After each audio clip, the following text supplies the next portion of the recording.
La domestication, c'est l'appropriation et le contrôle par une société humaine d'une sous-population animale et ou végétale pour la production d'un service ou d'une matière première.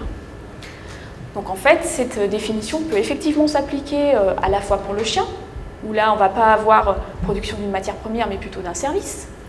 Mais par exemple pour la chèvre, ça va être plutôt production d'un service ou au niveau alimentaire.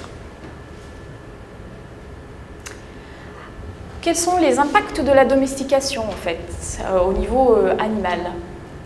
Là, je vous ai juste pour illustrer quelques caractéristiques qui sont relativement communes, qu'on ne trouve pas forcément pour toutes les espèces, mais qui ont des caractéristiques communes. Donc là sont représentés en fait le loup, donc l'ancêtre sauvage du chien, et une vache avec son ancêtre sauvage qui est l'auroch.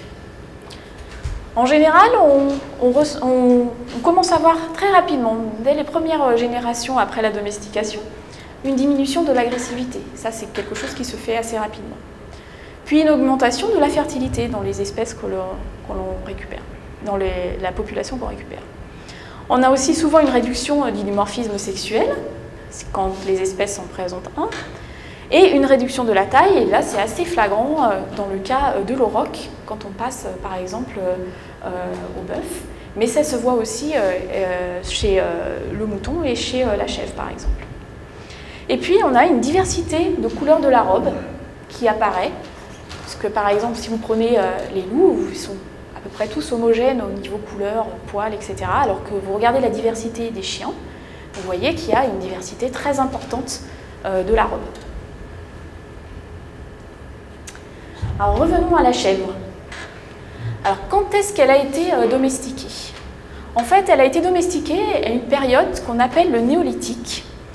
Et ce néolithique, c'est une phase récente de l'histoire de l'humanité qui est marquée par la naissance et la diffusion d'économies de production, c'est-à-dire le développement de l'agriculture et de l'élevage.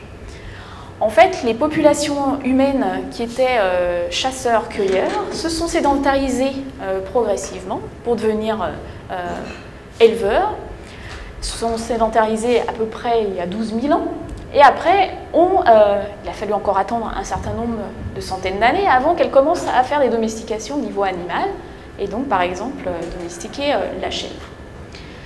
Et donc la chèvre, où a-t-elle été domestiquée? La chèvre a été domestiquée au Moyen-Orient, qui en fait sont représentés ici. C'est là où était l'ancêtre sauvage de la chèvre, ce qu'on appelle la chèvre égagre, ou Capra aegagrus.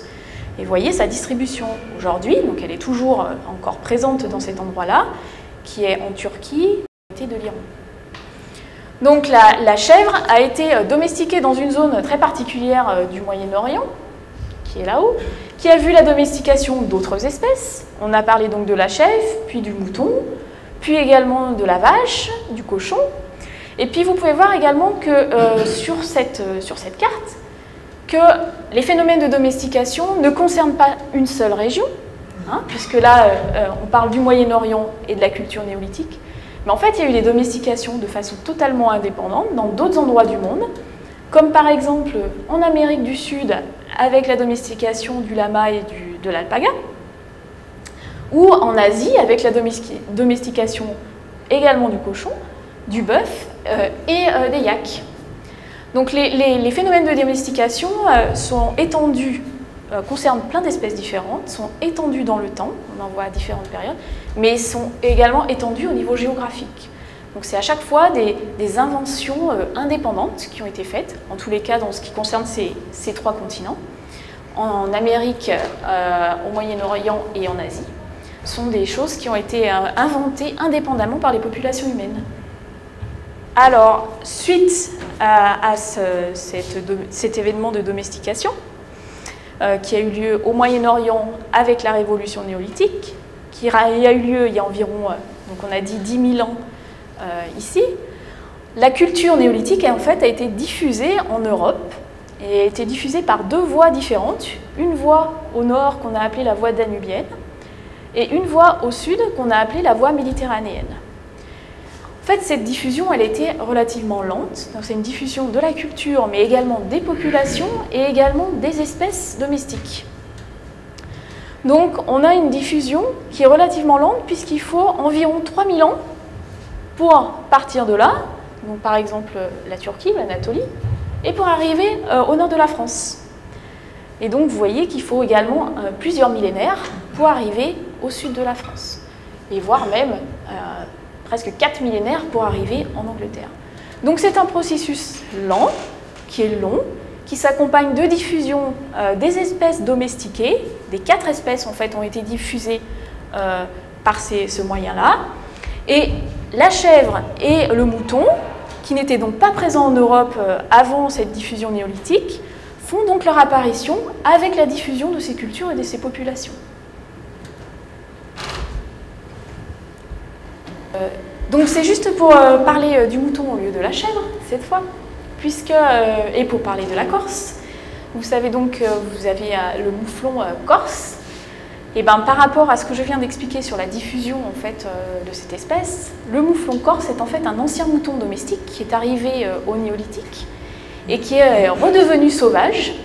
Et donc c'est un ancêtre de ces premiers moutons domestiques arrivés au moment du néolithique.